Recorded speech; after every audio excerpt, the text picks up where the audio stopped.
Hi lovelies and welcome back to this channel. If you're new here, my name is Belinda's channel. Thank you so much for all the love and support. Don't forget to please subscribe to this channel, turn on notifications so that anytime I upload a video, you will be the first person to be notified. And to my returning subscribers, thank you so much for all the love and support. To those people that share my videos, leave commentaries, and also educate I, you guys are the real MVP. Thank you so much for all the love and support.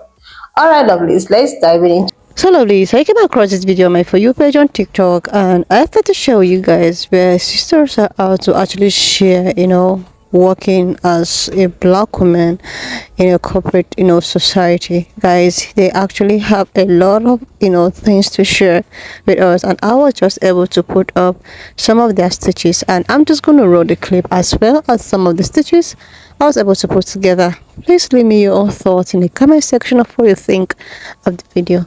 Alright lovelies, let's dive into it. All-white teams are likely to receive low performance reviews. This research comes out of MIT, Harvard, and Boston University, and what's fascinating is they said, of all demographic groups, it is Black women's retention and promotional rates that are most negatively impacted by being on an all-white or majority-white team. Now, the research says that Black women on majority-white teams have less billable hours, are given way more training hours, and are much more likely to have low performance reviews.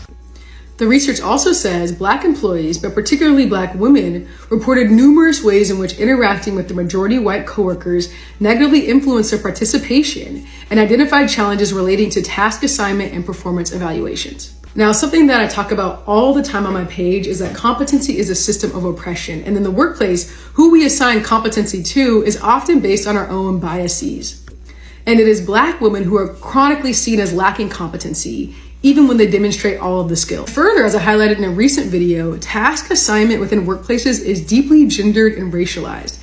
It is often Black women who are getting office work tasks, who are not getting tasks that will help advance their career, while it is dominant group employees who are given glamour tasks, tasks that help them ascend throughout their career. Research is deeply fascinating, and one of the reasons I focus on Black women so much in my DEI work is because I see no other marginalized group impacted quite the same as Black women are in the work environment. And this is because of misogynoir, the particular intersection of race and gender oppression. And this, of course, is worse for Black LGBTQ women, Black women with disabilities. And so in addressing the many ways that Black women are excluded in the work environment, in addressing the many ways that Black women face structural and systemic oppression in the work environment, we can actually alleviate a lot of the oppression that other groups experience as well. Liberation is interconnected. And when we really take a look at all the structural issues that are impacting Black women within the workforce, we can make really beautiful strides in DEI as a whole. And thank you so much for watching. My name is Ciara. I'm a DEI consultant and a theologian. So follow me for more content like this. Ask me how I fucking know. So the very first job I ever worked when I was a teacher, I got pulled into a meeting by my principal, who told me that another teacher on my team said that I was unapproachable and intimidating because during my free period, when my classroom was being used by this other teacher to do test prep stuff, this teacher was upset that I didn't get up to help out during my free period. The problem is not me helping out. I gladly would have had this person asked. They never did. Instead, they went to the principal and told them that they were struggling in that class of 30 kids by themselves, and I'm just sitting there and I don't do anything but put my headphones on when I'm in the class. Baby, my headphones are on because I'm autistic. My headphones are on because these kids are loud as fuck and I can't get any work done. My headphones are on because it's my planning period, babe. And yet I was being labeled intimidating because this person was too scared to come up to my desk and say, hey, could you help me out for a second? The most recent job that I worked at a nonprofit where I was the only person of color in this office full of white women. And for some reason, while things started out good, and of course I got that label that every only Black woman coworker gets in the works is, you're so cool, you're so hilarious, you're so funny, which is great. I know those things about me. but it's something that happens when you are the only black woman in a space where people kind of look to you to be the entertainment and look for you to be on all the time. And that was not me. I told my boss early on that I had autism and that I also have ADHD. And when I asked simply to close the door halfway and turn the lights off and use a lamp in my office, I was told that I would have to provide medical documentation that would then have to be submitted to the board of directors so they could approve these accommodations and make sure that they were not causing undue hardship for them. To turn the lights off, use a lamp, and close the door halfway. On top of that, I also used to get pulled into lots and lots of meetings with my boss. Many of these meetings happened within a week where I was being told, you don't look happy. I don't know if you are connected to the mission we do here. I don't know if I trust your work. I don't know if I feel confident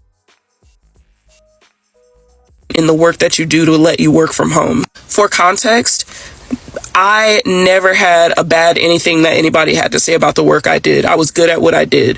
The issue was that my boss never trusted me.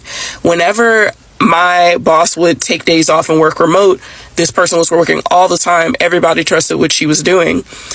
However, when I asked to work remote 1 day a week, which is something my boss told me I actually would be able to do after my 90 days, and then it never happened, I was told, I don't know if I trust you enough to let you work from home.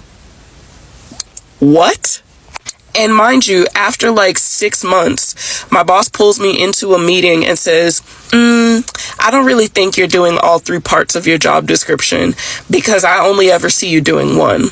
Dear reader, my boss was out of the office at least 3 days out of the week. And the times when she was in the office, she was in constant meetings, constant everything, and wasn't really interacting with the rest of us like that. So she actually had no idea what I was doing. So when I laid out the receipts and I was like, that's interesting because I've been doing da-da-da-da-da and I've also been doing da-da-da-da-da for this job description, she goes, oh yeah, I guess you have. Bitch, if you're going to have a meeting with me and tell me I'm not doing my fucking job, you better know for absolutely certain and have receipts that I'm not doing my job. That's not what this was. My boss was very upset about the fact that I was uncomfortable around her. This is a person who would walk into the office and literally just stand right behind me for 30 minutes, just watching me while I was working. This is a person who would frequently lean into my personal space to get to me or get to something on my desk, to get to my computer. And me having had previous experiences with, people hitting me or assault, things like that, I get very antsy when people are super fucking close to me. And I don't do anything but just... And she took that as me being like mean to her or something. I don't know. Like, it was very, very strange. Ultimately, I did have to leave this job because there was just a number of instances of mismanagement, of hostile, like, workplace type things. And I did not really see any recourse because I felt like as long as this person was working there, I would not be able to grow professionally. I would not be able to work without like the constant threat of anxiety or things like that over my head. One thing I want to like stress to like young Black attractive women is that you might trigger the F out of some non-Black women that were taught that Black women are like this or Black women are a particular way, right? Like, they feel like Black women are supposed to be angry and bitter and masculine. So when they meet a Black woman that is very feminine and very poised and very grace and well-spoken, articulate, and attractive, this is extremely triggering to some of them. Like, they actually don't know what to do. I actually worked with a girl, and every time I came to work, she would boil. Like, I would feel her heat, the heat off her skin. Like, she would see me and boil because that's not what she was taught that Black women were supposed to be like. She felt like Black women were... Like, it was extremely evident that she felt like Black women were supposed to be, like, underneath her in some sort of way. Like, Black women are not supposed to be radiant and feminine and attractive and nice and sweet. Like, that wasn't the picture she had in her head. And I irritated her life because I didn't fit the model that she thought I should. You get it? Like, I saw a video about it the other day. Like, Black women, white women are taught that Black women are supposed to be there for their support or for their age. So it's like basically they have a vision in their head of like, let's say a black woman at the office and she doesn't talk to anybody and she's angry and she has a lot of boundaries, but then that black woman stands up for her when somebody's bullying her. Like that's what the role that they have, that black women are supposed to be fulfilling. So when you come in and you're competent and you're well spoken and you're attractive and you're radiant, this is enough to kill them, some of them, honestly. Kelly hated me so much. Kelly was a middle-aged woman that looked like an older woman at my old job. And her hatred for me was so visceral. I think that I probably aged her an extra decade, even though I probably only worked with her on my immediate team for like 10 months. Once I walked in, I could see the anger on her face. She just didn't like my existence. And I never did anything to her. I was very polite. I was polite to everyone. I think that was the issue. She didn't understand why or how I learned to be polite, why or how I learned to be professional, why or how I was always prepared for work. It just threw off her whole narrative or her whole idea of what a young black professional woman is, or maybe just a young black person altogether. She would make passive aggressive comments about my vocabulary, my interests, what she believed people my age or my race was into. She made very inappropriate comments that honestly I could have reported to HR and she could have gotten some sort of warning or reprimand. The irony is that she reported me to HR quite a few times because she said that my outfits weren't appropriate for work. I dress conservatively everywhere I go. There's never been an instance where I'm never dressed professionally or appropriately for work. If I wasn't, my supervisor or other people would have told me. He got back to me from her arch nemesis, a woman that she worked with that's the same age, that didn't like her but loved me, and she was temporarily on my team as well, or the team that I had with Kelly as well.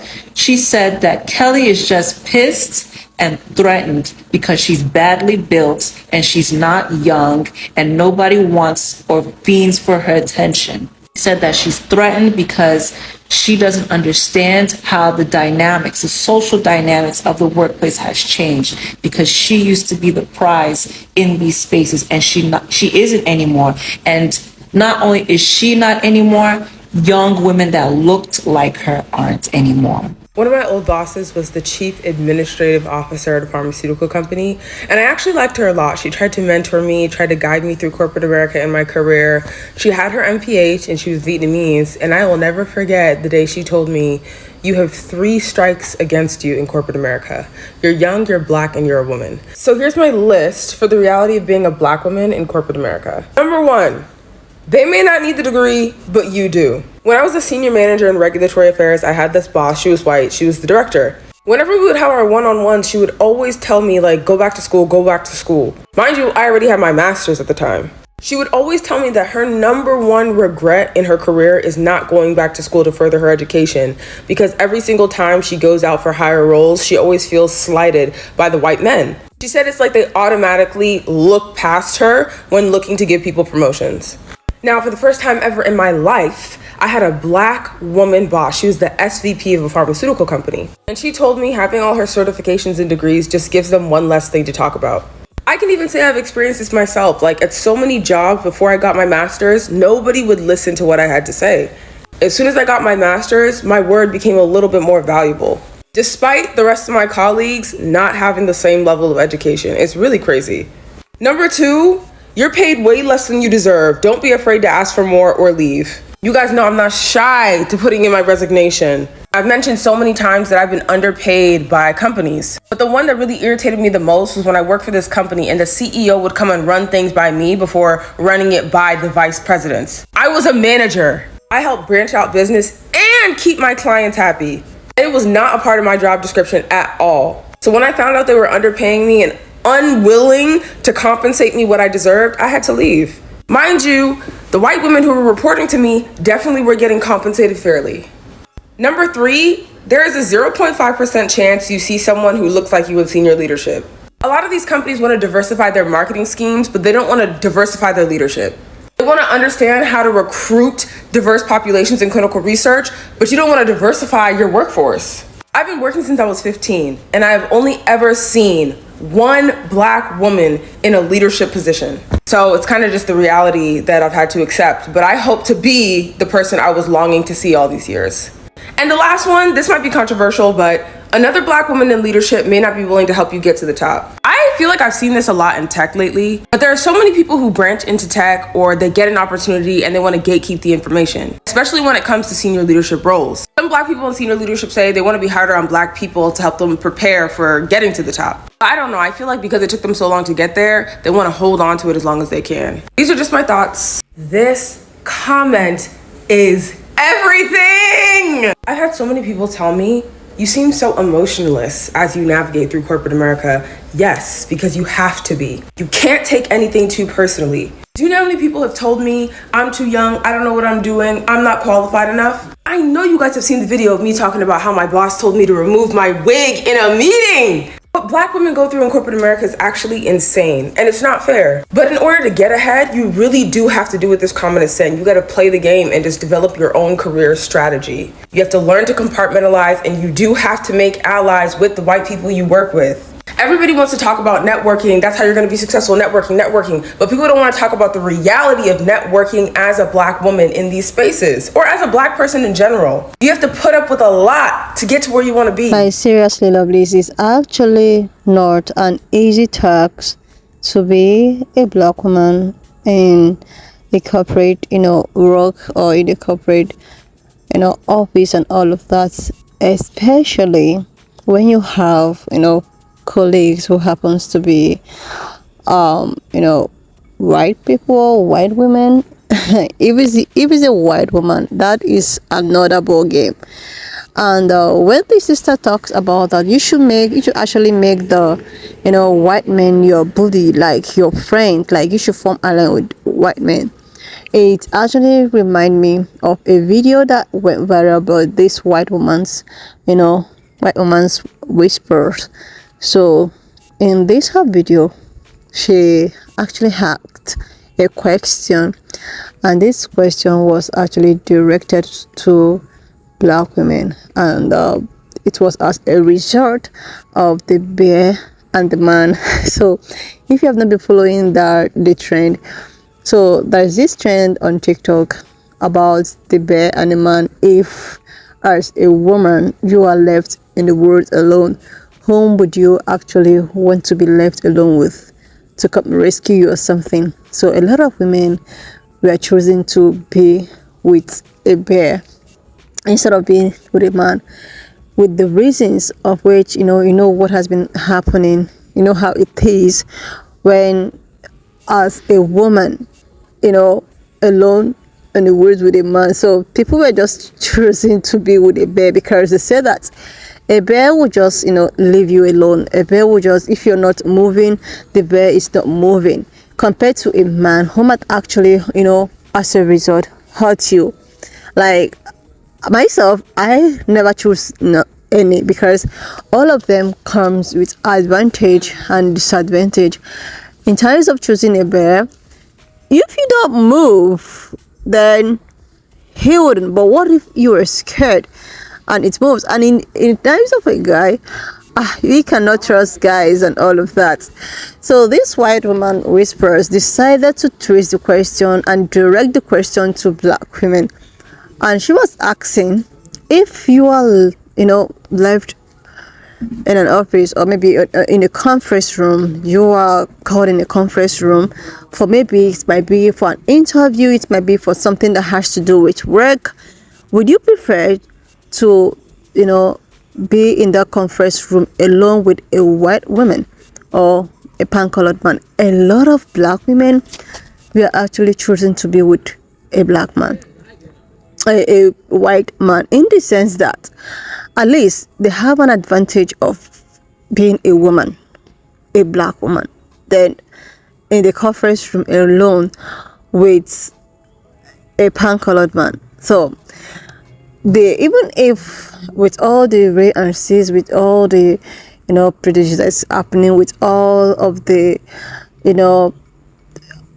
things that is happening, no matter what, they still chose to be with a pan-colored man in a conference room working environment compared to that of a white woman, because being in a conference room with a white woman and you are a black woman, it's something that even someone that is blind or a child can actually dictate what might happen.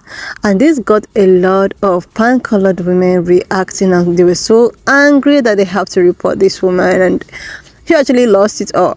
Like, they were so angry that black women were actually choosing to be with, white men, instead of them to actually work with themselves, or actually try to like find out the reason why and try to see if there is a way they can form ally with these black women. They actually shows the reason why this black woman was choosing to be with a pan-colored man instead of being with a pan-colored woman.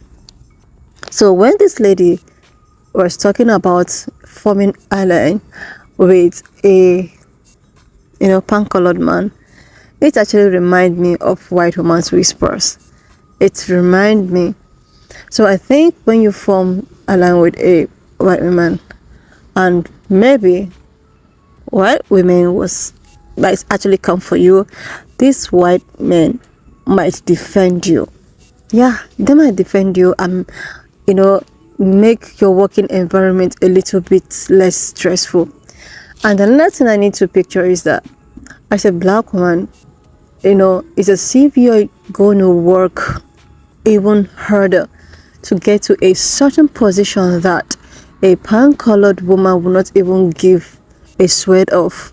Like, for you to get to a position, you have to earn, you have to be professional, you have to maybe have some level of degree in order for you to be promoted or get to a certain level that a pan-colored woman with actually 1 degree might be. Seriously. This reminds me of a video I actually reacted to, where it actually has to do with a medical practitioner. So this biracial girl was just calling out her mom and crying on phone. When the mom asked her what happened, she was like, she's a nurse or something. So she had this client who happens to be pan-colored people with her mother.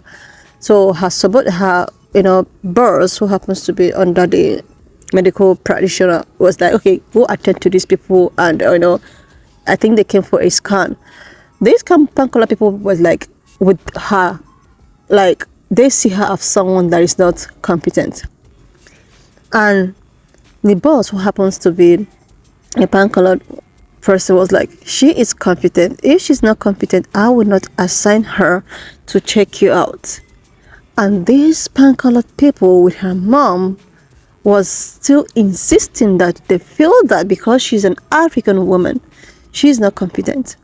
To me, I feel that black people are more qualified in most cases, in the sense that these people have to undergo series of trainings, educational background, qualifications upon qualifications, test upon test, in order to ascertain a path, a certain position, compared to someone who is not a black person that will just climb there.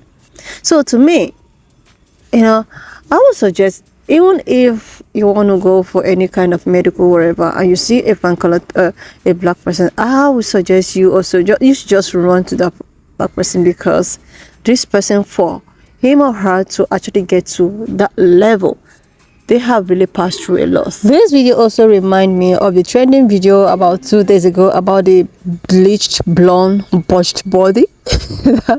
Like, they were just in a corporate meeting and all of that. This pan-colored woman decided to come for her eyelashes. Like, we are in the middle of somewhere and you are talking about someone's look. This is how these pan-colored women will keep on making life so miserable for black women. And when we want to come out and like, okay, this is how we feel. They were like, oh my god, how dare you say something like that? How dare you choose, white men, over us? We thought that we are, women are supposed to be there for. No, you guys don't treat these women so rightly. Anyways, lovelies, why not just leave me your own thoughts in the comment section of what you think of this video, and do not forget that we do not support any form of bullying, harassment, or whatsoever. We're just here for educational purposes. So please share this video, subscribe to this channel if you're yet to do that, and I will see you, lovelies, when I upload. I've watched up to this extent. Thank you so much for all the love and support. Why not just leave me your own thoughts in the comment section of what you think of this video. And do not forget that we do not support any form of bullying, harassment, or whatsoever. We're just here for educational purposes. So please share this video, subscribe to this channel if you're yet to do that. And I will see you, lovelies, when I upload the next.